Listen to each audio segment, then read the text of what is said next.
listening to Clarity on Fire, a podcast for people who know what they don't want out of their life and career, but aren't sure what they'd rather be doing.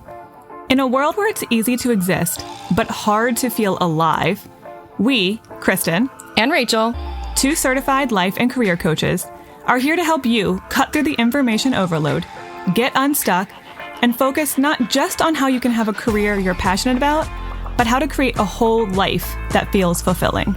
So join us here, where we serve up inspiration and down-to-earth wisdom in a way that only two best friends can. We want you to experience the relief of knowing that, yes, you're allowed to want more out of your life and career. And no, you don't have to wander through the dark anymore. Our job is to light the fire that shows you the way. Let's go.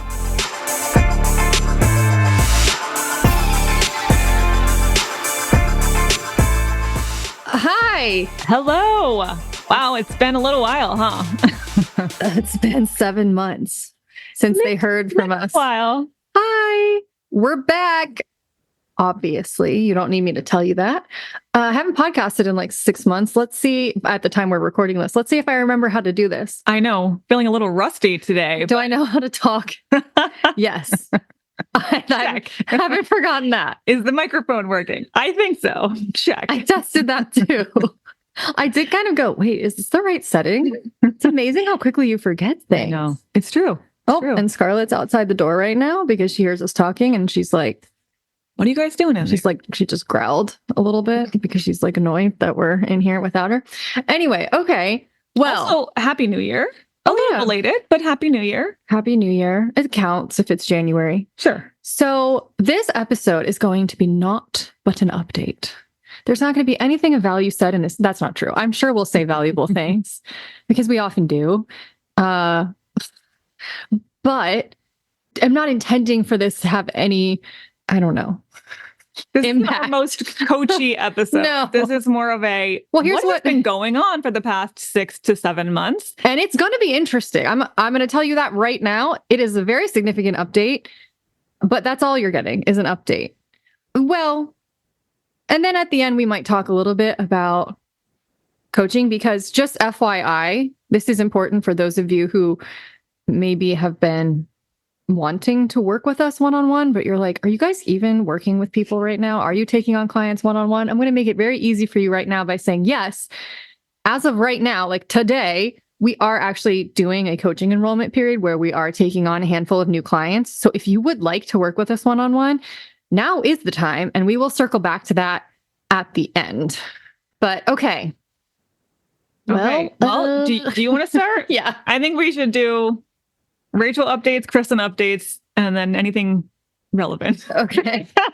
Yeah. Okay. So I actually went and listened to the episode where we announced the hiatus back in June. I did that yesterday so that I can remember what we said. Oh, that was good of you. Yeah. Didn't occur to me. Yeah. Well, so I did that. And where we left off in the story of our lives is that I was about to do the change management training that I manifested. Right. Remember, I told them the whole story about me having that dream where things were going to start getting easier on May 9th. And then on May 9th, I manifested a free $5,000 value change management training. Yep. So I did the training in late June. And it was great. I had a good time. I thought it was interesting. I was not afraid, but I was a little, I don't know, apprehensive, I guess, going into it. Like, well, I don't know if I'm going to like this. And the whole premise of the last episode where we announced the hiatus was that I am ready to lean more into feminine energy. I don't necessarily want to be a masculine boss babe. I want to be a moss babe, aka who hangs out in the woods and sells potions, but not even sells potions, just makes them. And if someone wants to buy them, that's fine, right? I don't want to be a boss babe anymore. But so I wanted to lean more into feminine energy. I want to be able to do coaching because I want to do it, not because I'm forcing it to provide for me in this very sort of masculine structure. So, but of course, because we don't have trust funds and because we still live in a world where we have to make money to pay for our bills, I'm really still trying to hack my way out of that. But I don't think that I haven't managed to figure out a way how to do that yet. Still working on it. I need something else that can be more of my Thriver job. And then this can be more of my Firestarter pursuit. And I don't have to taint it with forcing it to provide for me, which has really taken some of the fun and enjoyment out of it over the years. So I thought, change management's interesting. That could be a direction for me to move in terms of my Thriver job side.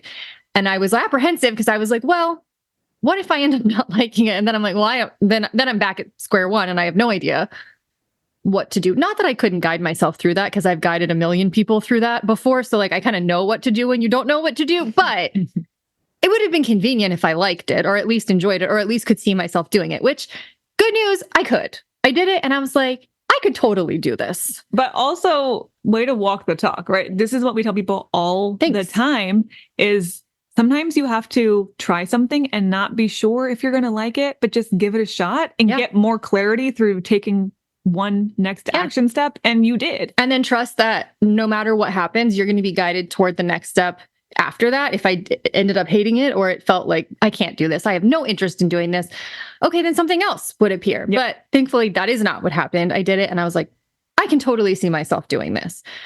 However, at that time, this was late June. We had done a coaching enrollment back in May. And so I had just started with like 8 or 9 new clients. And I was like, I don't have time to pursue this right now. Like, I did the training, but I'm like knee deep in all of these people I'm working with. I don't have time to like look for contracts or jobs or whatever. I just need to focus on this because I'm going to Greece with my family in July. So I was like, I just need to like get through the next month. And when I get back from my trip, and it was turning around really quick and going on a birthday trip to Boston, because my birthday is August 18th. So I went straight from coming back to Greece. I was home for like a week, and then I went to Boston for a week. I was like, once I get back from Boston, I'm going to hit the ground running in mid to late August on this whole change management thing. And that was my plan. We're laughing because I got waylaid. As usual, the universe has other plans. I got waylaid hard by a man. Okay, so insert eyeball emoji. Yeah, no, insert many eyeball emojis. So I am not single anymore. What? I know. Are you shocked? I am. What can happen in 6 months? A lot. So, okay, I'm trying to figure out how much to share of this, because at some point I do want to do season 2 of Forever Alone. And man, do I have a lot. This would be a mega season if I did it. Oh, yeah. This has to be high level today, just for the sake of time, but also for the sake of saving some of it. Content. Yeah, I know. Well, there's like 2 years worth of stuff between the end of like season 1 and now. So, and I'm still adding. It's just there's so much. I can't even. Anyway, so it was a few days before my birthday. It was like August 12th or 13th, the week of my birthday. I matched with this guy. We're going to call him Joseph, okay? To preserve his anonymity on Bumble. And I have so many thoughts about dating apps now. Like, my thoughts about dating apps have really evolved and evolved and evolved over the years. And I think I'm going to have a conversation with one of my former clients who has similarly evolving thoughts about it at some point soon. For all of you single people out there, but also I think it would be interesting for even not the single people, just about how your feelings about something very difficult can evolve and change. So anyway, I want to put a pin in that, because now I'm like, well, fuck, I met someone on Bumble and I never, ever thought I would, like I never. So that's a great point. Let's start there. I did not think I was ever going to meet a guy like on a dating app. I mean, a guy that I was like wanted to be in a very serious relationship with. Yep. And that is proven to be false. So we matched and we had a really good conversation for like a day. And then I didn't hear from him for 3 days. And Kristen, you know what has happened to me in the past when that happens is I'll unmatch them. Yeah. Oh yeah. You're like, that's it. That's it. You had your chance happening. And like you disappeared.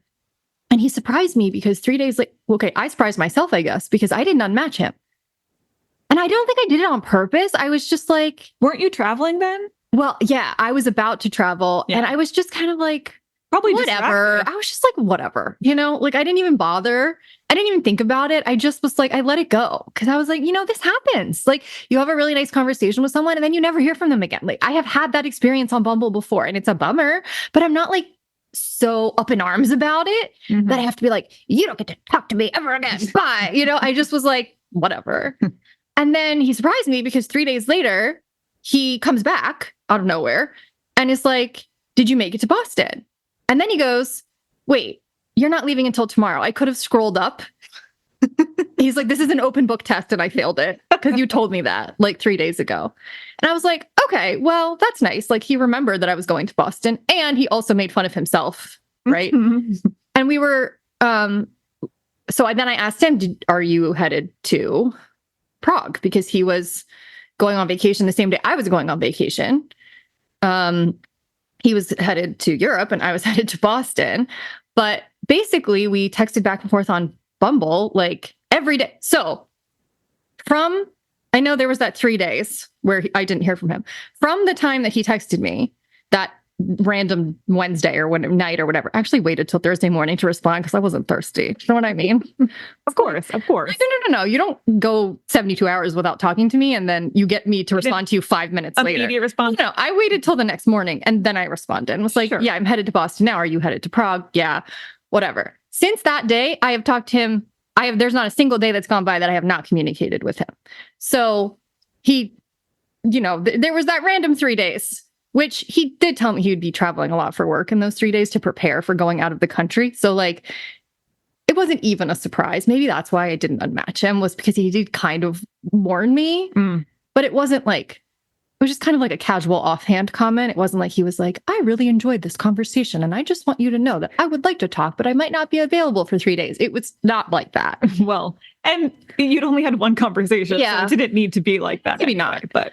So anyway, we chatted back and forth on Bumble while I was in Boston, and it was nice because I was distracted. I was with my friend Amanda, and I was like, I felt like I've had so much practice and I've gotten so much better, I think, or at that point, I'd gotten so much better at being like able to be in the moment and have a good conversation and interaction with a dude without like grasping onto what does it all mean and what's happening, right? I was able to just be like, this is fun. And like, maybe this has legs and maybe it doesn't. But I was having a nice time. And he like remembered it was my birthday, which, with a guy on Bumble who and you told him it was your birthday like a week ago, it is kind of sadly impressive when they remember that it's your birthday. It is. And then anyway, we ended up exchanging numbers like right as he was coming back from his trip. And thus began 2 months of, oh my God, Kristen, I don't even know what to call it. You saw it. It was working through all of my anxious attachment issues in 2 months. Yeah, it was anxious attachment. Like it was terrible. Like my AP version, grad level version. It was bad. And I don't mean like my experience with him was bad, because actually my experience with him has always been really positive. It was your experience in your own. It was my experience with myself, body, because what he has been from like the beginning is very straightforward, communicative, reliable, consistent, transparent, steady, all of those things. But when you don't know someone yet, it's so easy to project your own narrative around what's happening. And when you've had experiences that were very much not that way. Well, or with guys who seemed like that at first, and then their consistency fell apart, or they weren't able to actually maintain the level of steadiness that they had at the beginning. You know what I mean? Yep. So it's like, you think that this person is who they say they are, but you're just gathering so much information every single day that like you're constantly on guard. You are hyper vigilant. And when you are someone who already has anxiety, who has an anxious attachment style, who is primed to be hyper vigilant, whose nervous system naturally goes to look for every threat that may pop up and eat you. Your nervous system was on fire for 2 months. Yeah. solid 2 months, 2.5, really. It's the most uncertain time of any relationship. Terrible. The whole time, I just wanted to skip past all of that and just get to, okay, I know it's like, I literally was like, I don't even care what happens. Like, that's how much literal physical pain eventually it causes you to be in when your nervous system is that dysregulated for months on end. You just get to a point where you're like, I just either want to know that this is happening or not. Like, go the fuck away or stay put. But the whole not knowing on any given day, like, I can't tell you for how many weeks I was like, this was a nice conversation and I'll probably never hear from him again.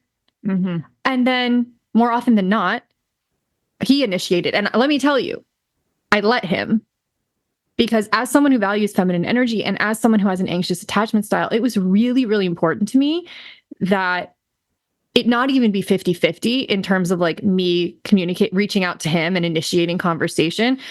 I let him initiate probably 2/3 to 3/4 of the time, because I wanted to know, can he walk his talk? Like, is he actually consistent? How interested in me is he? How much would I hear from him if you were reaching out all the time? A part of you would wonder, is he just responding because it's convenient? Because I reached out. I don't want to make it convenient for him. I want to know, like, how much is he really interested in me? Mm-hmm. And I think you can listen, do what you want. I'm not here to preach to you about what the right way to do this is, but if you are a person who values feminine energy and you have an anxious attachment style, you should not be reaching out to someone more than half the time.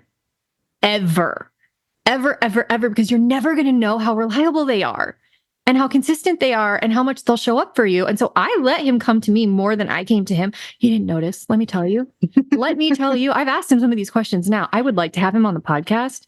He's not sold on it yet. I think he would come on. But like, he didn't notice. Let me tell you. It wasn't like he was waiting around for me to text him. Nope. He just was texting me when he was thinking about me, which happened to be often, you know? Yep. And so the problem, the reason this took so long was because we are not in the same town. He lives over 2 hours away from me and he has a crazy job. You're not in the same state. We're not in the same state, let alone the same town. Right. He lives 2 hours away from me. We were in the outer reaches of each other's Bumble radius. Like, I think the Bumble radius goes to 99 miles and he lives like 96 miles away from me. Isn't that wild? Well, but he's been in and out of the airport down here before. Like, it's possible still. It's possible we would have matched. Yeah. And I'm really confused about why we didn't like a year ago, because I think we were both there, but I just felt like we were just like ships passing in the night for some reason until this year. Obviously, there was a reason for all of that. But anyway, but it took longer because things were moving slow at the beginning because we couldn't see each other very often. Well, and we didn't end up going out on our first date until we'd been matched for a month. It was I forgot it was that long. Yeah, because he got sick. Yeah, and he was traveling and you were traveling. And there was all this work stuff that was happening. And it was Labor Day and he already had plans. And so then we finally met up the weekend after Labor Day for our first date after a month of texting. And we never talked on the phone before then because he got like practically COVID and he didn't want to talk on the phone because he said he sounded terrible and he like wanted to make a good impression. And we'd exchanged like one voice note or something. That was even after that, it's not like you could see each other a couple times a week or something. No. And speed up that getting to know you process. It was long and agonizing. We went out on a first date. Now, all of our dates were long. I will say all of our dates were going to travel 2 hours. I mean, well, we met up halfway for that first date. But it was like a 5 or 6 hour date, you know, but I mean, it went well, obviously, if you can hang out with someone comfortably and talk for 5 to 6 hours, like it went well, but every date was like that. And then it was 3 weeks between the first date and the second date. And then there was 2 weeks between the second date and the third date. And then after that, it was every week. Yeah. Thank God. Yeah. And then I think by the fifth date, we were like in a relationship, I think. Which that was the day we had that conversation. 2.5 months in or so that was like late October. Yeah. Yeah. So you really got put through it at that beginning. I got put through the ringer emotionally. It was like constantly waiting for the other shoe to drop. And there's just nothing you can, to a point, there's nothing you can do about it. Like, you can try really hard to regulate your nervous system. Like, you can try to take deep breaths and meditate and like go for walks, which I did a lot of. I'd walked so much to try to just like get it out of my system. But when you're constantly waiting for a text to come through and you have no idea if it's going to be 2 minutes or 10 hours, that unpredictability is really bad for someone who has an anxious attachment style. Mm-hmm. And there's just no way around it. Especially when it's something that really matters. Like really matter. And who's someone you really like. Because like, spoiler alert, like, this is a dude who was checking all of my boxes, except, well, we know which one he doesn't check. He does not like to eat healthy the way I like to. Or even drink water. That's We're working on it. I gave him his first, I shit you not, I gave him his first smoothie in his entire life 2 weeks ago, Kristen. He had never had a smoothie. How is that even possible? He thought the consistency was weird. And I was like, this is because you are like, you've literally never had it. You just have to get used to it. Wow. Okay. So yeah. And I gave him another one this weekend and he said the consistency was better, but the taste wasn't as good as the first one. So I'm working on it. We're talking baby steps. Baby steps. Yeah. But other than that, there's a couple other things, but like, that's part of real life too. Yeah. Is someone ever going to check every single one of your boxes and which boxes matter? But let's talk about the boxes he does check for a minute. I was going to ask you, because people are going to want to know. People are going to want to know. What is this guy like? Yeah. Well, the one that took so long to show up. What is he actually like? Well, well, he's tall. Start with the important thing. Yeah. Let's start with the important thing. No, he is tall. He's 6 feet tall. He has a great head of hair, by the way. Mm-hmm. He has blue eyes. They're nice. He looks very similar to what I would have expected, like a Joseph to look like. He played a college sport, so he looks like he has an athletic frame. Mm-hmm. Yeah. And he's just like, how do I describe this? He's a very like traditional dude in a lot of ways, but he's open-minded. And I really appreciate that combination of like traditional sort of masculine energy, but not closed-minded and not... Agreed. That's a perfect combination in my mind. Like the kind of dude who brings you flowers on your 4th date. Actually, I've gotten a lot of flowers from him. Mm-hmm. Like, it just, like I think some of the traditional quote unquote piece is expressed masculinity. Like masculine energy, I should say, not masculinity. Yeah, right. I mean, like, they like to do those things. Like, they provide like to those do things the for you. gentlemanly things that are more quote unquote traditional, but they're not mentally caught up in, they can see all kinds of interesting perspectives and can have deep conversations as well. There's no closed-mindedness. I think that is it's a great combination. Awesome combination. Yeah. Dude, yes, agreed. Yeah. So, and he's like, I'm very much encouraged not to open my own car door, getting in or out. Love that. Literally out too, not just in. You just sit there with hands on your lap waiting. Yeah, I forget sometimes. He gets mad at me, but I don't mind. I like that. No, I love that. I can talk to him about literally anything for hours. Like, that's probably the best sign that you've met someone who's really good for you, because definitely I've literally had phone calls. Like, once we started talking on the phone, which we did do eventually, like, I would talk to him for 2, 3. There are times when I have had 4-hour-long conversations with him. And then the next day we'd have another 4-hour-long conversation. It was like, we didn't really run out of things to talk about. Yeah, absolutely. I still do that now. Yeah. I mean, I'm not talking to him for 4 hours at a time anymore. But, and I mean, obviously we share, you remember Rachel's 5 C's of compatibility? Of course.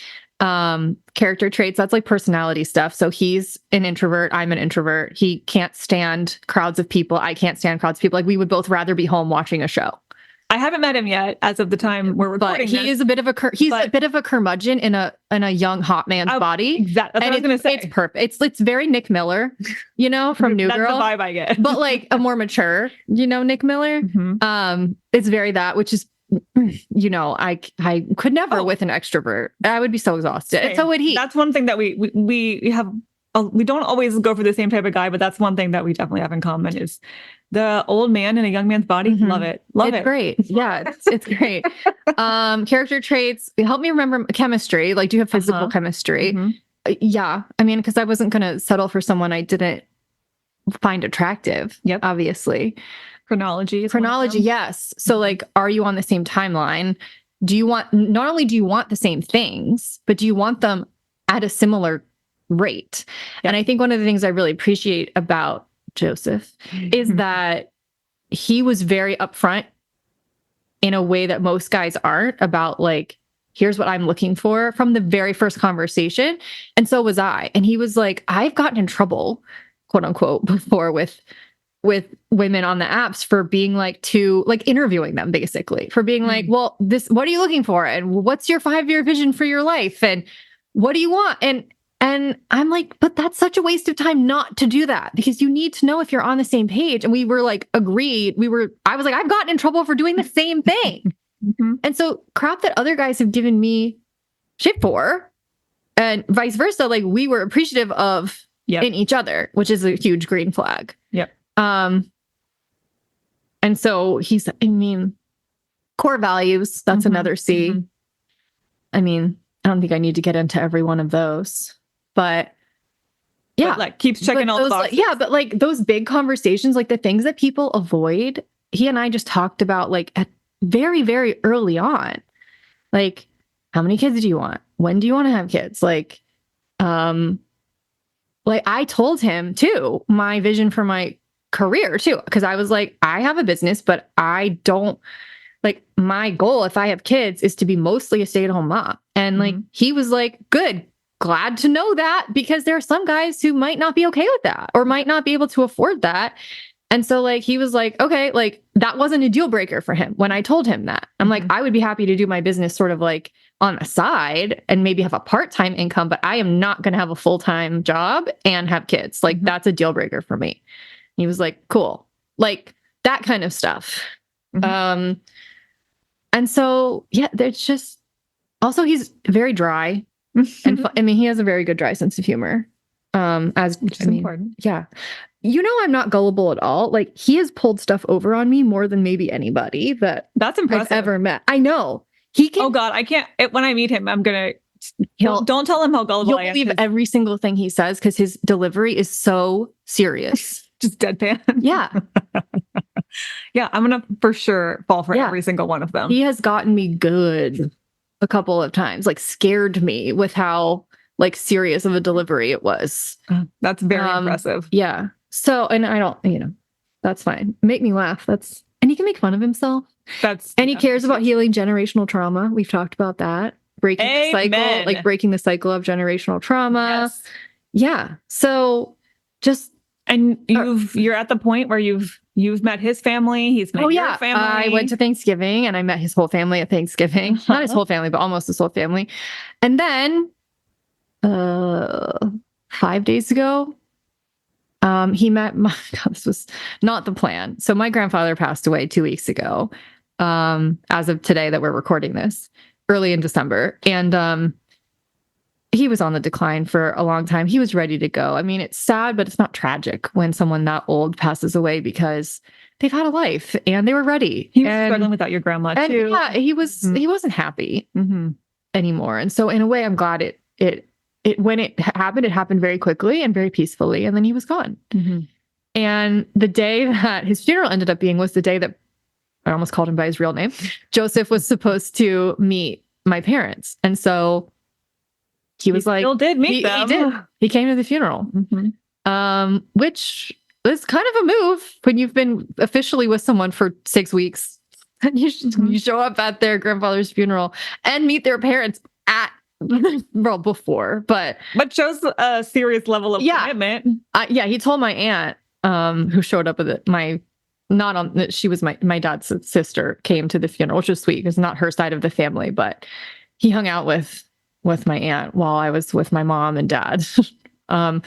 And your aunt is a hoot. And of course, my aunt has no filter. And so she's asking him all of the questions that are probably inappropriate. I can only imagine. Yeah. And he's like, well, I hope she knows how serious I am because I'm literally here meeting her entire family at her grandfather's funeral. Yeah.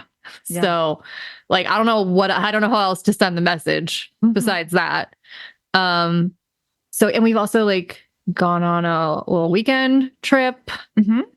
I mean, he lives 2 states away or wherever he lives. Is that accurate? I guess that's kind of accurate. Sort of. Whatever. He lives 2 hours away. So it's not like, I mean, I've spent multiple days with him at a time, but recently I did basically spend an entire week with him between going on a trip and then the funeral stuff.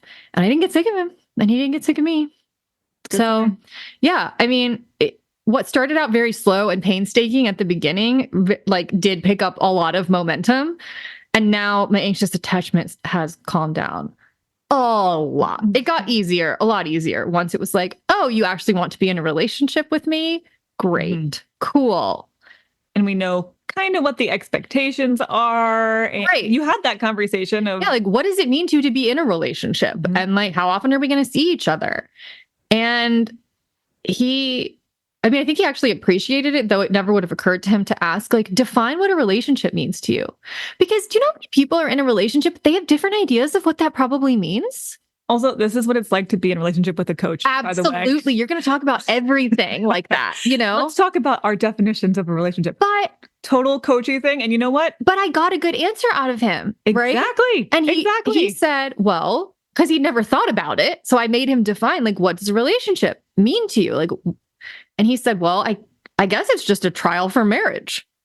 Good answer. And I was like, yeah, because I mean, if that's what he and I both want is to like to be married eventually and have kids, then when you are in a relationship, you're basically just like, would this work if we got married? Yep. That's it. That's the whole point. But that might not be the point for other people. And that's fine. Like, you're allowed to define what a relationship means to you, but you got to be in a relationship with someone who has the same definition of and expectations. Because unexpressed expectations are just resentments in waiting or whatever they say, right? Yeah. So for very obvious reasons, I was distracted. Job plan man, it was put on the back burner for quite a while. Oh my God. I'm telling you, for months, all I could do was function. Like, my nervous system was so jacked up. The most I could do was the bare minimum. I could like feed myself. I could show up for my clients that I already had. I could walk the dog, right? And that was it. Like, I tried to keep my house relatively clean, and that was it. And it wasn't, I didn't like that. I did not enjoy that experience. No. I mean, I didn't, yes and no. I didn't enjoy those sensations. Did I enjoy like getting to know him? Like, yes, obviously. But the daily grind of like, what's going to happen next and not knowing and not being able to like talk myself mentally out of the deep physiological sense of lack of safety that I had, which is just deep and historical and has nothing to do with him, but he's triggering it, you know? But you know what's great is that I've told him all of this now. And he also knows I have an anxious attachment style now. I had to explain attachment styles to him. I'm like, how did you end up with such a secure attachment style? I don't get it. But he does. He has a pretty secure attachment, which is great, which is what you need if you're an anxiously attached kind of a person. What's great is that we've gotten into, I wouldn't even call them arguments. I've gotten annoyed at him and he handles it really well. Or I've gotten triggered or upset and he handles it so well, like green flags. And he's never really gotten annoyed at me.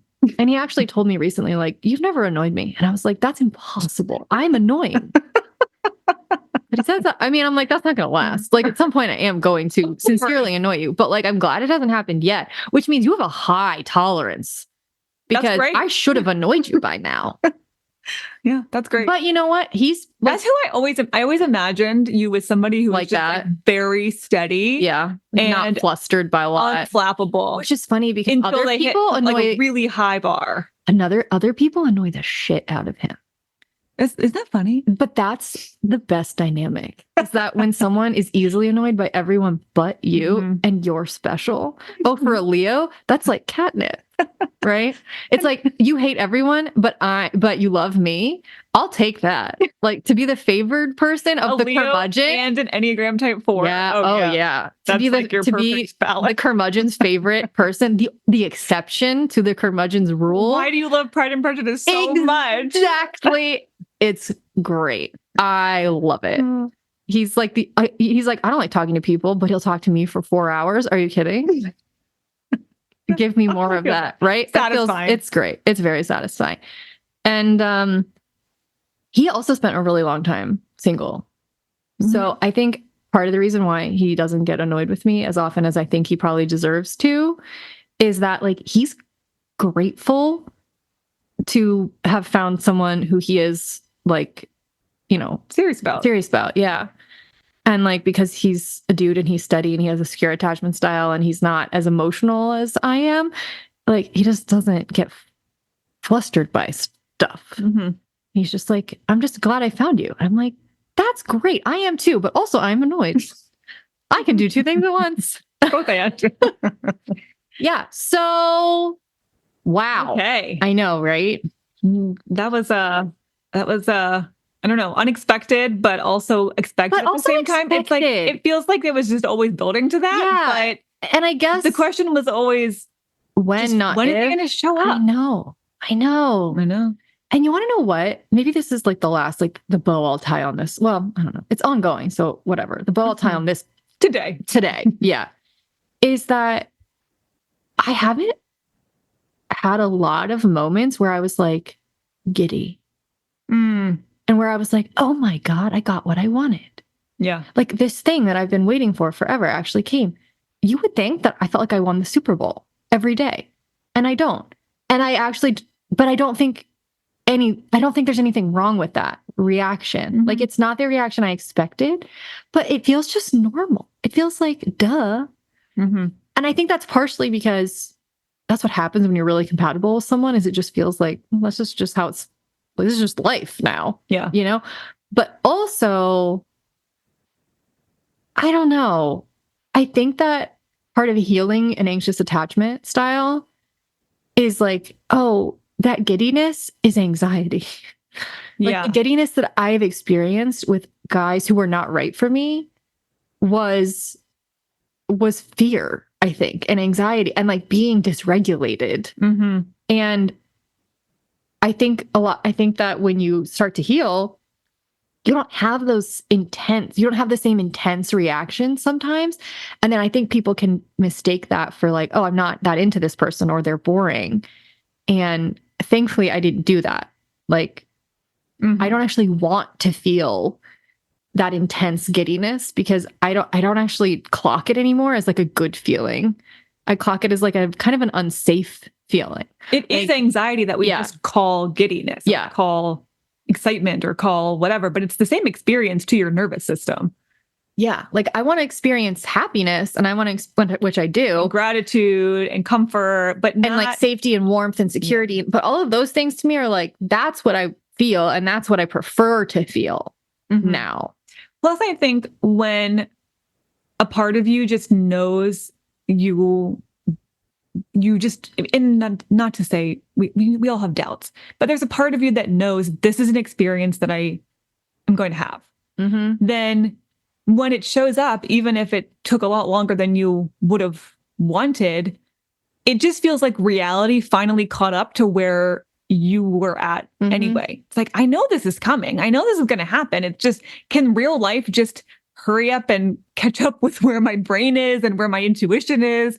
And so the normal feeling can be like, finally reality and intuition are matching. Yes.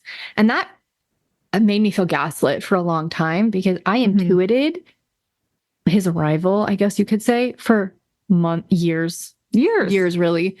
And it just wasn't happening. And it was like, but I know it's happened. But it wasn't, but I know it is. And then, yes, finally, when lived reality matches your expectations, it's like, oh God, everything feels like it makes sense now. Yep. And it's a relief more than it is like a giddy experience. Yep. And that's also part of why I felt called to take a hiatus, was like, I had this sense that I was going to need more time, and I was right. Oh, if we'd been trying to podcast, There's no during all way. that, There's no way. No way. Like, intuitively, I was really guided around that too. And I got like time to just function, basically, which is all I could do. So anyway, well, more to come on that as we progress here. I mean, fingers crossed I can convince him to come on the podcast at some point I would love in the that. next few months. I think everyone would love I that. haven't even met him yet. Spoiler alert. There hasn't really, I mean, again. It's hard when he lives far away to figure out when that's going to happen. But I'm very eager to meet him. Yeah. I mean, I'm sure you feel like you have already and you know him. I feel like I have. Yeah. When I meet him, I'll be like, of course. Right. But still, I want to officially do that. Of course. So, okay. Well, that's Rachel's update. Should we move into Kristen's update? Okay.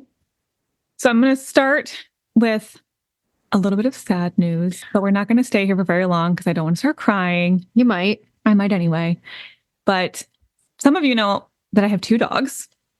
Robert is our crazy little Brittany Spaniel, and Georgia is a Bernese Mountain Dog who we rescued when she was 2.5. She had a horrible, horrible upbringing. I'm not even going to go into all that because suffice it to say, I would happily murder any puppy mill breeders. Mm-hmm. And I'm saying this on a recording and I don't even care. like lock me up. Don't care. The way they treat animals is horrendous. So anyway, she's only 5.5 years old. And I know that they have shorter lifespans anyway. But not 5. But not 5.5. And we took her in to the vet a few weeks ago for a completely random thing. She had a limp on one of her front legs. That was the universe. It was absolutely the universe. Like she manifested a limp that just magically went away so that you could know that this it was unrelated to anything, happening. But it was enough for me to book a vet visit. Yeah. By the morning we actually had the vet visit, she's not even limping anymore, but we were about to go on a short trip. So I was like, let's just take her in just to double check since we're not going to be home for a few days. And come to find out, they ended up taking blood work because she'd lost a little bit of weight. She's not a good eater. And we find out she has kidney disease. At the time, it was stage 3, which is pretty intense. That was only like a month ago. It was only a month ago, if that. It was devastating because you don't come back from that. She was already at like 75% kidney failure, which, I mean, just out of the blue. And I attribute it very much so to how she grew up. Yeah. And she didn't get the right nutrition. She didn't get the right affection. She didn't develop properly in her really formative years. And so now her major organs are shutting down early because there's no other reason. The vet was like, this breed is not particularly susceptible to this. She doesn't have, there's nothing else that is causing this. It just never functioned properly, probably. And she's always had a picky appetite and she's always been anxious. We've done a ton of work in the last 2 to 3 years to get her nervous system much more regulated and get her, I mean, she's a happy dog now, but her body is failing. So I had to come to terms with the fact that we might have, 6 to 12 months is what they told us at the time with her, which was already horrifying. We come back a couple weeks later for her follow-up and they're like, well, she's actually gained a pound or 2, which was a good sign. But then her blood work came back and she rapidly had moved to stage 4, despite, we're doing twice weekly treatments. She's on a whole slew of medications. We've got like special food for her. We're doing everything humanly possible. Spent a small fortune on this dog and I have no regrets. And yet it's still just, they said the younger the dog, when they get kidney disease, usually the faster it progresses. So at the time I'm recording, we're at the point of probably, hopefully weeks, could be days. So I'm going to not cry, but I say all this because the next time we record, she could be gone. She could be gone. And in the midst of all this, my husband, through like tears. We've both been just crying on and off for weeks now. He's like, we're a 2-dog family. And I was like, I know. What are we going to do? And our other dog we originally got Georgia partially because we wanted another dog, but partially because we wanted Robert to have an emotional support animal. Ridiculous. You got a very medically high maintenance support animal for your animal who didn't need it really, but okay. We're like, Robert is going to be a wreck, not to mention us. So we're probably going to regret this. But I told you were insane. I feel insane. But I also was like, this is in character. Mm-hmm. We're looking at puppies. So there's a chance by the time this actually airs, who knows where we're going to be at, but we might have a new puppy in the mix. Oh my God. I know. If only you could do that when people passed. I know. Right. It's like your grandpa dies and you're like, then you just adopt a new grandpa. I know. And it's never the same. Like adopting senior dogs, though. Like, it's really lovely, but then they constantly you'll be losing them constantly. But yeah, it's like socially acceptable to do that with dogs. Yeah. It's like, don't grieve. Just get a puppy. Yeah. It's fine. Oh, I know. So every other day, I told Rachel, but you are. But the thing is you have been, and you're not stuffing it down. I have absolutely been. Cry into the puppy. And I told Rachel I feel like my mood on any given day is directly correlated to how much food this dog has eaten, because that's really the main side effect and the reason. That's how we're going to know she's really declining, is her appetite just keeps dwindling and dwindling and dwindling. So I'm at the point of I'm going through the grocery store being like, let's try this, let's try that. I bring home like a smorgasbord to see what will entice her on any given day. And it keeps changing. So that's taking up a lot of my mental, emotional space at the moment. Yeah. Life is weird. Life is wild. You were having a pretty okay time for a while in life. Like, you didn't have a lot of drama.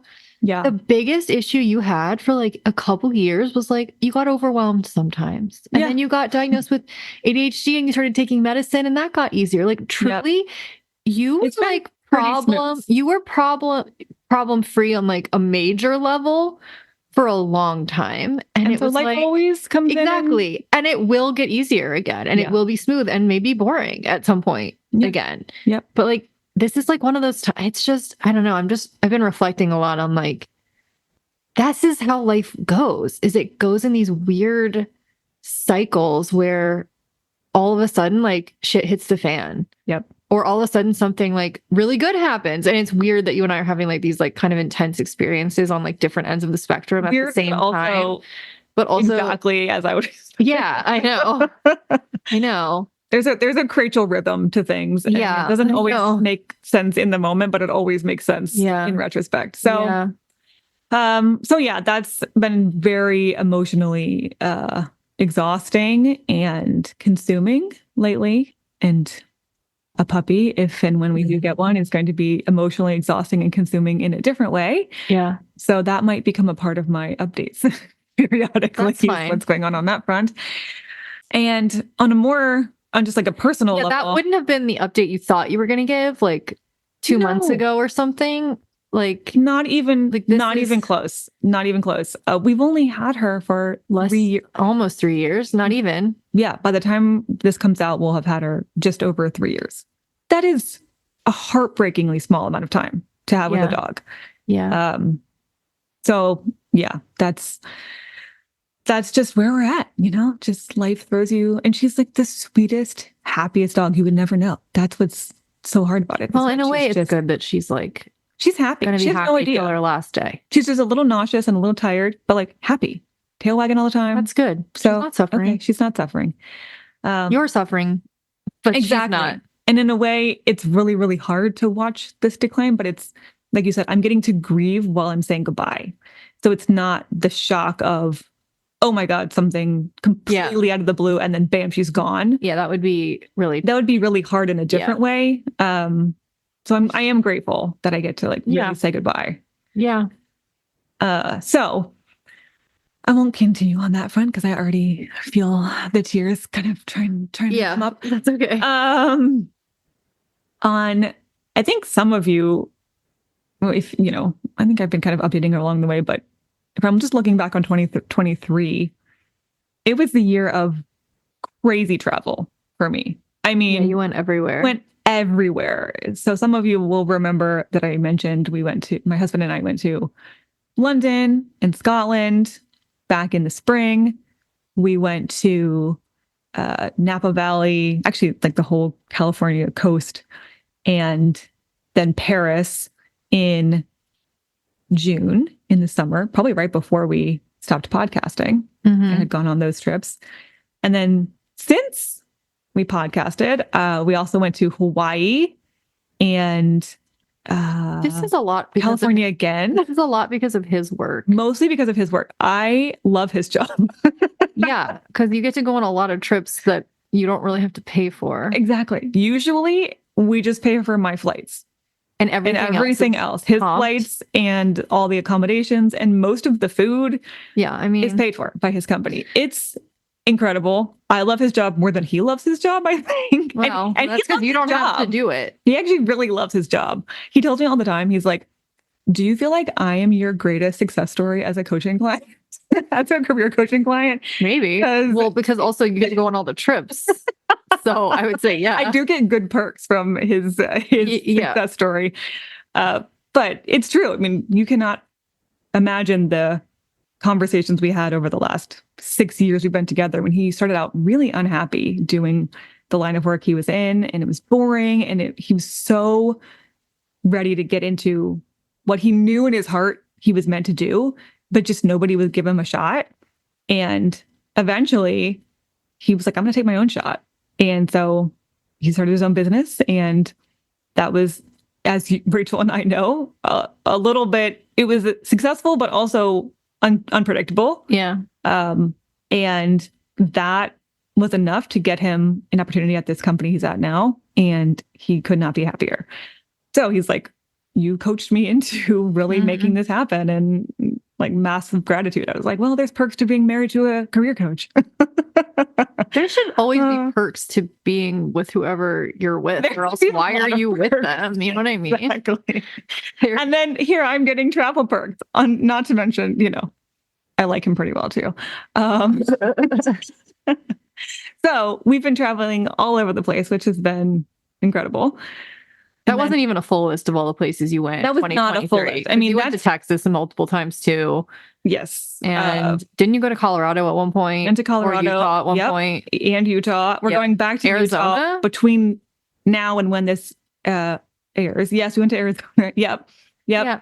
So I'm telling you. I'm just listing the big places, the crossing over an ocean type places, but we've been all over the place. It's been pretty awesome.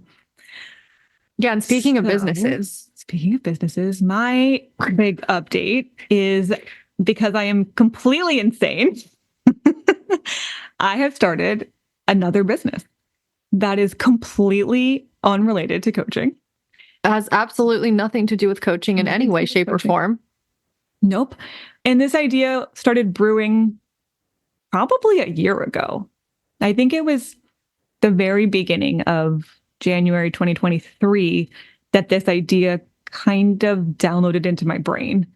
And I've always been interested in a product-based business. It's not really what we have here in Clarity on Fire. Yes, we have a product, but we have a service-based business, and that is really rewarding and fulfilling in its own way. But it's a completely different business model. You have to trade your time for it. Exactly. The product, ideally, you don't have to do that. It's less scalable by nature as a service-based business than a product-based business. Yeah. And I always knew what I wanted ultimately for my career was something scalable that I could work on in my own time and contribute to my own time, and also build a team who could keep things going if I want to travel, or if I have kids one day and I want to take some time off, or right. I want a lot of flexibility in the kind of work that I'm doing, and coaching allows that to a degree, but at some point I can't just be like, oh, I'm traveling for a couple months. Sorry, just won't talk to you. Mm-hmm. That's not fair to my clients. So I have started a coffee business. Told you, could not be much further away from coaching. It has nothing to do with coaching whatsoever. Okay, a little bit more about what this is all about. First of all, if you know anything about me, and Rachel, actually, we're both big health and wellness nerds. I mean, you can see both of our supplement count. I have like a whole section in my pantry just for all of my supplements. My husband's a good sport. I've like put him on a whole supplement plan and he takes them every day. Like between the two of us, we have all kind of stuff that we're taking. I'm always reading books on whatever is going on health and wellness wise. And so not that I'm like a strict proponent, like I'm not going to be super hardcore, but I'm just really curious. Like I genuinely want to know, what can I put in my body to make my body as healthy and functional and happy and like have good longevity, make sure everything's functioning properly as I can. And I'm also in the phase of life where like everybody that I know is, getting into like the next phase of starting a family and like looking into either having kids or thinking about having kids in the near-ish future, including me. And so that's, when you go through phases of life and you're like, this is just top of mind. So as I am kind of thinking ahead of like, okay, I want to start a family at some point. Like my husband and I have been married for 2 years. That's something we want to do. And I'm already researching ahead of time. That's what I do. What are the supplements to take and what are the things to eat and not eat? I'm like, I am going to miss coffee. That's one of the things I'm never going to give up entirely. I love coffee, but obviously you're not supposed to have a lot of caffeine when you're pregnant. And what I do know about normal decaf coffee is the process they put it through is a bunch of chemicals that strip out the caffeine. I'm like, so that doesn't feel great either as another option. And so I'm doing my research and find out that there is a process that you can put coffee through. It's called the Swiss water decaffeinization method. That's organic, completely natural. It literally just uses a water process to take out way more of the caffeine. Like it actually removes more caffeine than the chemical process. And with no chemicals. Yeah. I mean, I'm not kidding you. One of the chemicals, and I'm going to forget the biological name of it, but one of the chemicals they usually use to decaffeinate coffee is a major ingredient in paint thinner. So probably not the best idea if you're thinking about like preserving your fertility or trying to get pregnant or you're already pregnant. Like maybe let's not use anything that used paint thinner. Or if you just don't want to drink paint thinner.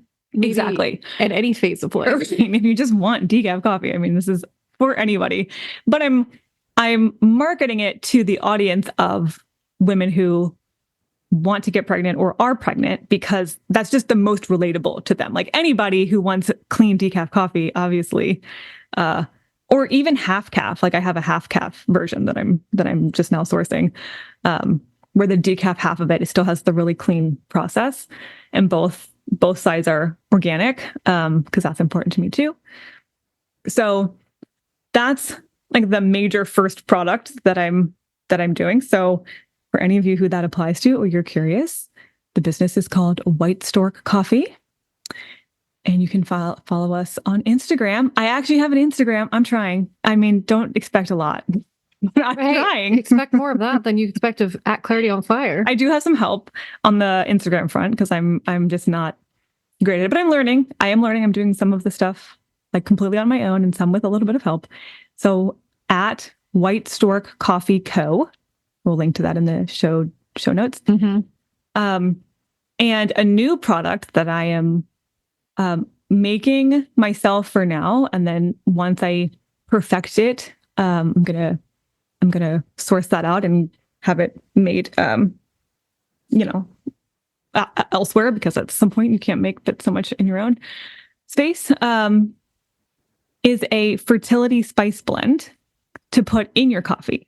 So if you want a really natural way to just make sure everything's functioning the way it's supposed to function, there's a lot of spices that can help you do that really naturally, like without really heavy drugs. I'm not saying like It's a replacement. I'm not saying it's a replacement. I'm not saying like this is all you need and bam, you're fertile.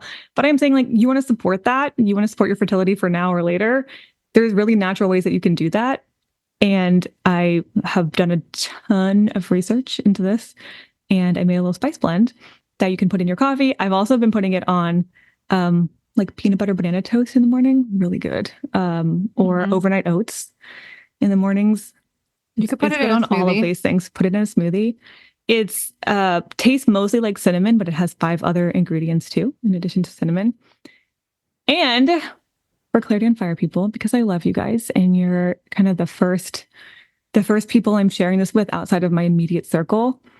I've made about 100, and I might make a few more, but I about 100 samples of this spice blend that I want to give away for free. Like literally just put your name on a form. I will link it in the show notes, or you can go to whitestorkcoffee.com and you'll find the link for it right there. And you will mail it. And I will just mail it to you. Well, but do they have to live in the US? Yes, let's do that. Yes. If you live in the United States and you would like to sample my spice blend, it's like a pretty generous sample too. I have to say, it's like a little, like 1 or 1.5 ounce bottle of the spice blend to try in your coffee. Like no shipping costs, anything. Like I'm literally just giving this to you because I want you to try it. And I also want feedback to see if you like it. And because before I go to production on this, I found the facility, I found everything I want to do. I just want to make sure I've got the recipe.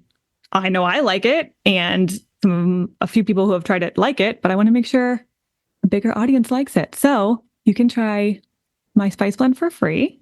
Link in the show notes. And if you want to try some coffee, whitestorkcoffee.com.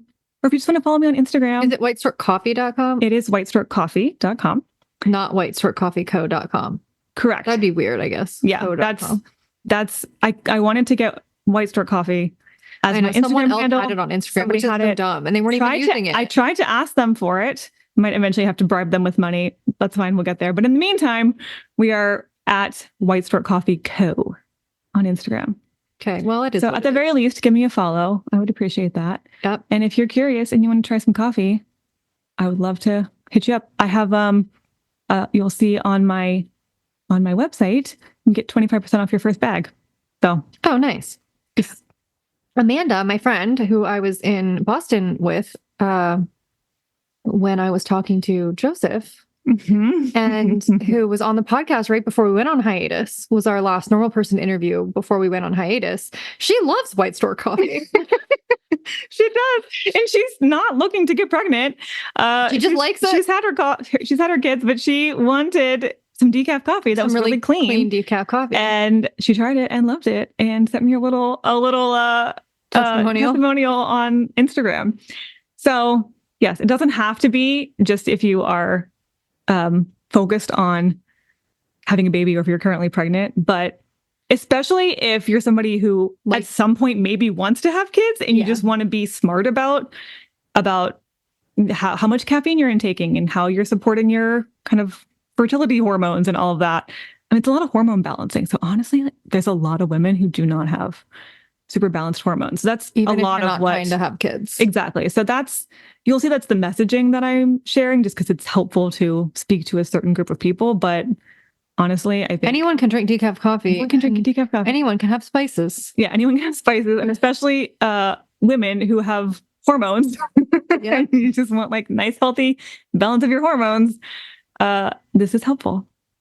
Well, it's random. It is random, but I'm really enthused about it. Like I'm just jazzed. I just feel like this is what I want to spend more time on for the time being. So I'm still coaching. Don't think I'm like replacing one business with another.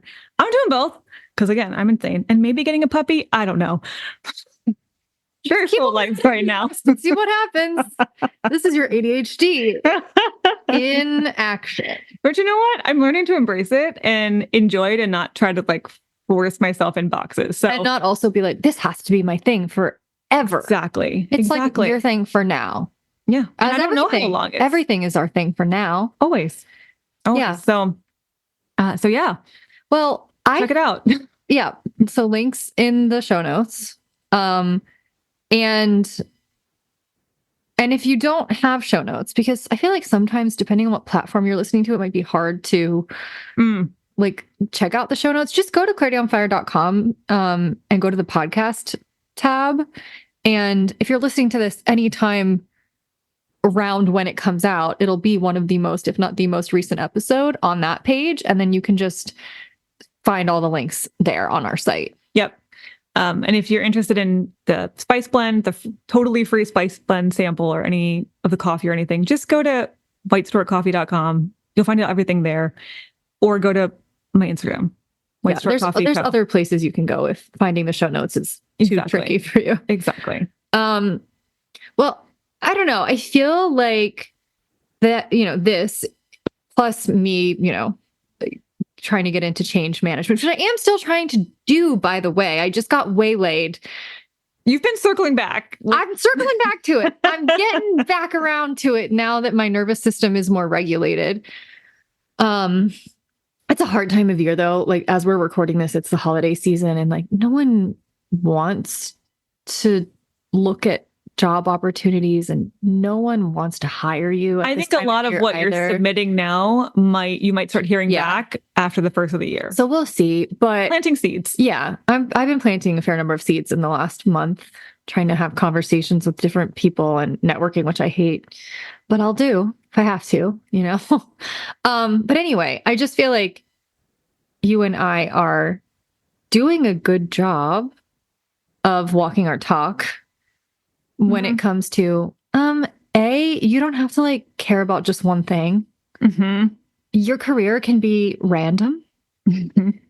It's just a way for you to support yourself and to ideally find a way to express your interests and your values in a way that helps you live the kind of life that you want to live or have the kind of lifestyle that you want to live.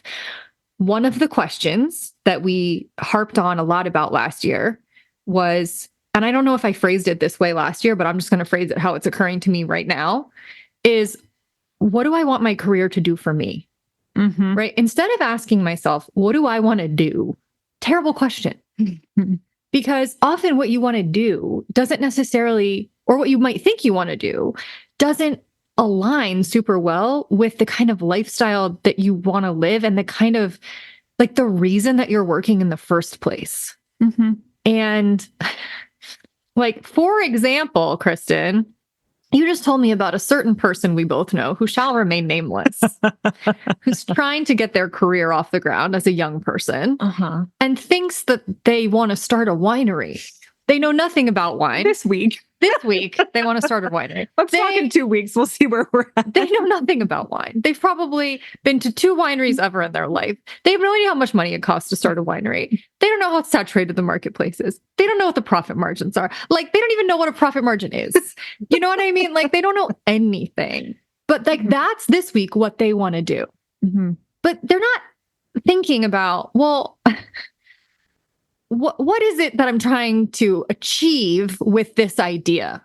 Oh, maybe I want to have a job that doesn't force me to sit at a desk all day. Or maybe I want to spend some time outdoors. Or maybe I like the idea of a job that makes me as an extrovert network with a lot of people. Whatever, right?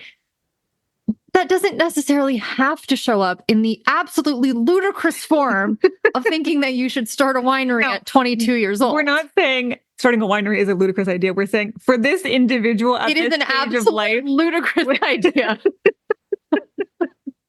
Well, and that is such a good point, because I know for myself, and I think for a lot of people, ideas are plentiful. Do you know how many business ideas I have had over my adult life? Oh, so many. And you've also wanted to go back to grad school a million times. But how many did I actually go through with? Because I have the 2. thoughtfulness and I am a trained coach to deeply evaluate all of my ideas and say, does this is there something behind this that I really want? This idea may or may not get me to.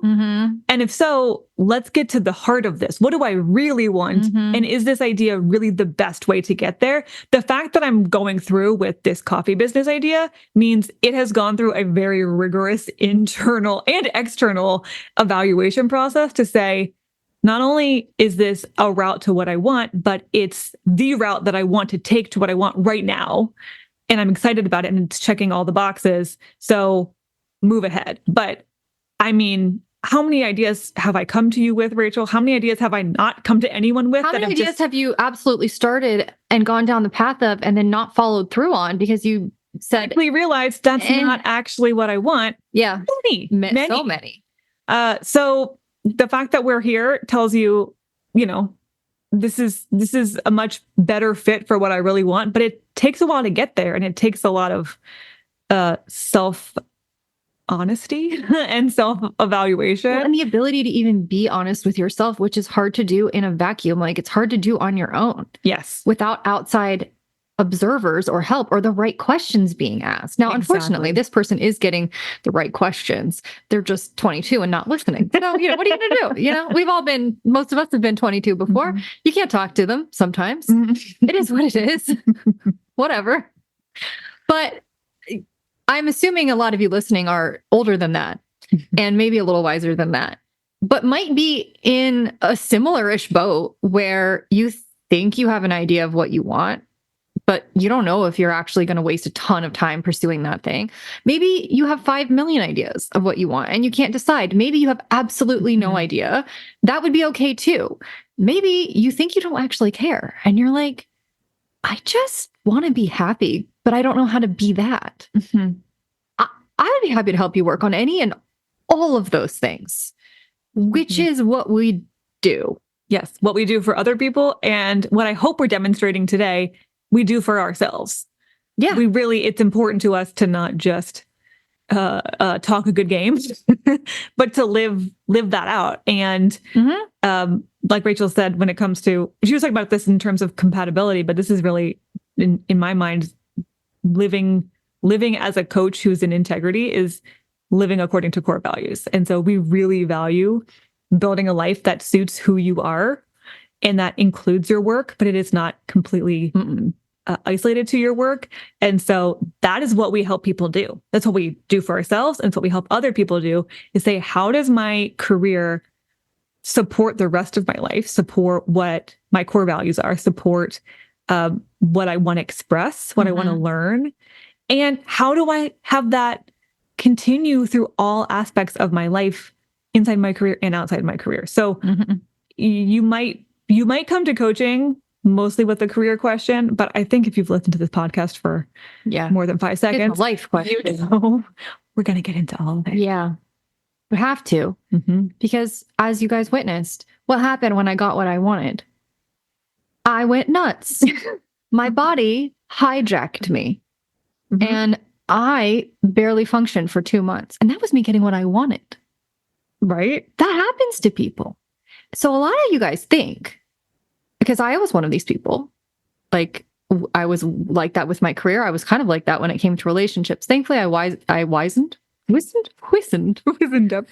up enough to know that when I did end up getting to a point where I was actually in a relationship or I was on the brink of a relationship, I probably would freak out. Like I kind of knew that was coming, so I was able to prepare for it. But at one point, I didn't know that. I thought that'll solve all my problems, or that I'll feel happy when I have that. Which is all people, period, do that. We think that when we get something, it'll regulate all of our internal feelings. It's actually called being an addict. In one way or another, right? We all have compulsions and we all have things that we think are going to regulate our internal state once we have them. And work is one of those things. Sometimes relationships are one of those things that we lean on sometimes. And it doesn't work. A lot of it doesn't work. Yeah. And getting what you want is inherently a transition. It's a change, which is inherently scary, uncertain. Yeah. And so you don't know the number of people we've seen sabotage potentially a good thing because of their people pleasing that they hadn't worked through, because of their anxiety that they hadn't worked through, because of their self-worth that they hadn't worked through. And so you can't just be someone who knows what you want and knows how to go get it, which that might even be already Out of your reach. Yeah. But even if you get it, you have to be the kind of person who can sustain it. Yeah. Who can hold on to it and normalize it and make that a part of your daily reality that you transition into. Yeah. Without going absolutely insane. Yes. And even if you do that, you can hold on to yourself through the insanity for a little while. Yeah. And let it pass and not... Rachel, I could think of a past version of you that would have just shut that down. Yeah. Because you just wanted... There are so many times I would have bailed because I would have made assumptions that weren't true. Like those 3 days. Yeah. Yeah. Where I didn't hear from him, I would have made a lot of assumptions about... There were so many times when I was projecting mad stories about what was happening. And I got like the actual explanation like hours later about what had been happening. And I was like, I have never been humbled so much in such a short period of time. Over and over and over again, I was wrong about what was happening. I've never been that wrong in my entire life, that many times in a row. And that's what happens when you get confronted with something that's maybe good for you and it's what you want, but that's scary. And so can you see how many layers there are to this stuff? It's like, first you got to like know what you want, which feels inaccessible to a lot of us, understandably. And then you got to be like capable of going after it, which is another thing. And then when you get it, you got to be able to hold on to it. Like, what? That sounds impossible. And it can be if you don't end up doing the deeper work that you need to do to be able to like get clear and then be able to like have the courage and the resilience to go after it and then be able to breathe through the discomfort of getting it. Like all of that is work that we can help you do because we've been doing this for nigh on 12 years now. I'm not going to think about how old that makes. We're going to move on. Well, actually, I can tell you exactly how long you've been doing it. A third of your life. Wow. Yeah. Yeah. 30. That actually makes me feel 3.3333 wide AF. Yeah. I mean, exactly. How many people can say they've been doing something like this for a third of their life? Yeah. I mean, so yeah, we know the ins and outs pretty well. Personally, from a lot of people's experience that we've been been like kind of a fly on the wall all the way through. And I mean, if the fly was helpful, I was going to say, like observing and if the fly was integral to your journey as a human. I was like, kind of like the emotional, mental, spiritual fairy godmother, you know, who's like kind of circling around and like whispering in your ear. Yeah, I like that better than support fly. If you need a support fly, hit us up. No, don't. You can't. Don't hit us. Don't hit us. Don't fly swat us. The dog is really mad at this right now. This is getting derailed. Well, that was bound to happen. We're back. And we're back. Okay, so all that is to say, we are going to be between now and I think the next 2 weeks from now. Okay. So we'll remind you over the next couple episodes, but time is of the essence because Kristen and I, as you've heard, have other things going on. Coaching is still a priority for us. It always will be. We love it. It is, again, what we spent a third of our lives at this point doing. And we can only do a limited amount of it with a limited amount of people at any given time.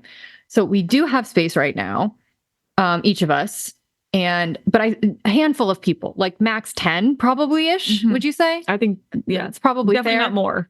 I wouldn't say more than that. So 10-ish, that's not a lot. So if you are interested in working with us, please, you can go to the link in show notes or you can go to clarityonfire.com. There is a coaching tab. You can go to the one-on-one coaching page and you can fill out a form there to sign up to talk to us. If you want to talk to us, just do me a favor and actually peruse the whole page first. Understand your options. We do have a 6-month option and a 3-month option. Actually, it's really more like a 2-month option. We kind of go back and forth calling it 3 months or 2 months. We can explain the difference between the different levels of coaching we have. But if you would like to work with us or you think you might want to, peruse that page, look at your options, and then fill out that form. You're not committing to anything at all when you fill out that form. You're just giving us some background info and saying, I'm serious enough that I'd like to have a conversation with you to see if this is a good fit. And that's what we'll do is we won't coach, but we will have like a 30-ish to hour long, depending on how long we need to answer your questions and just see what the deal is. We'll have an intro conversation with you to see if it is a good fit. And let me tell you, I'll tell you what. Sometimes I feel like my grandpa when I'm leaning into my old age. I'll tell you what. We will not work with you if it's not a good fit. I'm not trying to convince you to do it. I'm not trying to pressure you into doing it. I don't want to work with you if it's not a good fit because it's not fun for you or us. Mm-hmm. If it doesn't, if it's not right for you. So if it's not right, it's not going to be right and we just won't do it. If it is, we'll talk about it and you'll feel good about it and you'll be pleased to sign up. Okay. So I don't know why this is a question that I feel like we get a lot, but I'm just going to answer it because people, I think they have anxiety around it. It's like, well, like if I talk to you, Kristen, in an intro, does that mean that I might end up working with Rachel sometimes or both of you? No. Yeah. If you end up having an intro conversation with one of us, we're going to end up being the person you talk to forever. Yes. We don't like trade off clients. We don't. No. And if we reach out to you, then that's probably it. Unless for some weird reason we're like, actually, I think this person would be a better fit for you. But it's very rare. People think that we do that. They think that we read those forms and we're like, this person is really the best fit for Kristen. And I would say like maybe 2 to 5% of the time that happens. And most of the time we read them and we're like, either one of us can work with this person. Yes. Because we've seen probably a version of that many times, so which I hope is comforting because you're going to think not novel. You're going to think like, I don't know if they can work with me. That's actually a very common question I get is like, what if I'm the one person you can't help? And I'm like, again, I've been doing this for 12 years. Do you think I would still be doing it if I didn't know how to do it? Or if like I couldn't help people, I would have given up a long time ago. You're not going to be the exception to my rule. I'm sorry. You're not like that intense. Right. Yes, so feel good about that. Feel great about that. And then also know that when Kristen and I divvy people up, the universe is deciding who your coach is. It's not even me and Kristen. We're just like, hey, this person's availability aligns better with your preferences around timing. Great. You take them. Like, that's it. So the universe will decide who you get to work with. And I have to say, the universe has done a bang up job. So great. No one's matching us up. So... and I get that a lot. I bet you do too. I do. Yeah. Where they're like, I really like Kristen, but I'm glad it was you. And they would be telling you that. They do. If they gotten you. It's just who you talk to. If you talk to them at the beginning, you're like, oh, but I like you now. You're my person. I know. So it's fine. No, we're not going to switch it up on you. And I'm not even offended when that happened. No. It's fine. Anyway, so again, only have a handful of spaces. Would love to work with some of you. It's a new year. I mean, as Kristen and I have demonstrated, a lot can happen in a year. A lot happened just in the last half. Oh, yeah. Of 2023. So let's make some shit happen. By the way, I don't know for sure when or if we're going to be doing another coaching enrollment in 2023. Like our plans, as you can see, things are shifting rapidly. Our plans are as up in the air at this moment as they've probably ever been in our entire lives. And you know what? I'm okay with it. I'm fine with that. Yeah, I'm rolling with it. My nervous system is getting better at rolling with that. But that just means that right now is the opportunity. Yep. When there's a next one, if there's a next one, I mean, I assume at some point there will be a next one, but it might not look the same. Yeah. And it might not be 3 or 4 months from now, the way it usually is. I have no idea. So like now's kind of the time. Getting good. Not to mention, there is an energy to a new year. I feel torn about New Year's resolutions and all that. But I don't feel torn about that because I think that's stupid. But I do understand the energy desire for the end of this year to look different than the beginning of the year. I always understand that desire. And if that's something that you do want to get to the end of the year and say, wow, a lot has changed. Just like we looked at the last 6 months and said, wow, we have an update to do and we have a lot to share. If you want that to be your experience, that is one of the things I can guarantee through coaching is things are going to change. Things are going to shift. Yep. But that said, if this feels like the right time, if you like, please help me get out of this stuckness. Like we said, go fill out a form. We'll talk to you. Let me be clear on one last thing. It does not have to be about your career. No. I don't care what you want coaching around. If you're happy in your career, and I've had this happen more often lately where they're like, my job's fine, but like, I'm just not that happy. Yeah. Or I just feel like I'm not living up to my potential. Or I don't know how I want to spend my time. Or I want to date, but I'm terrified of it. Like, I'll absolutely help you get to the root of whatever it is you want to get to the root to. Again, you can't shock us at this point. No. You can't bring us anything that we haven't done before. Literally done it all. And I will happily do it again. Mm-hmm. So, okay. Yes. Link in show notes, or you can just go to clarityonfire.com, go to the one-on-one coaching page, or clarityonfire.com/coaching. And you can fill out the form that expresses your interest in chatting with us. And we will set up an intro. One of us will set up an intro chat with you. Check your spam, by the way. If you fill out one of those forms and you don't hear from us within like 2 days, just know that we have emailed you. Yes. And it's probably in your spam folder. Occasionally we do get sent to spam if you haven't heard from us directly before. Which is rude, but it happens. Okay. So wow. Thank you for sticking in with, which is probably an hour and a half long episode. I'm not counting, but this got to be at least 90 minutes, but that's understandable. We haven't been back. It's been 7 months. So it's a lot to catch up on. Yeah. There was a lot to say. So we will be back next week. We will be back regularly for a little while. I'm not telling you how long, because I don't know how long we'll be back regularly for. It'll be a little bit, and then maybe we'll be gone again, and then we'll come back again. I don't know. Enjoy us while we last. We'll be back next week. I'm not even totally sure. I can't promise you what kind of episode is next week. I think I know, but I don't want to say in case it ends up not shaking out. But we will be back next Friday. So see you then. See you then.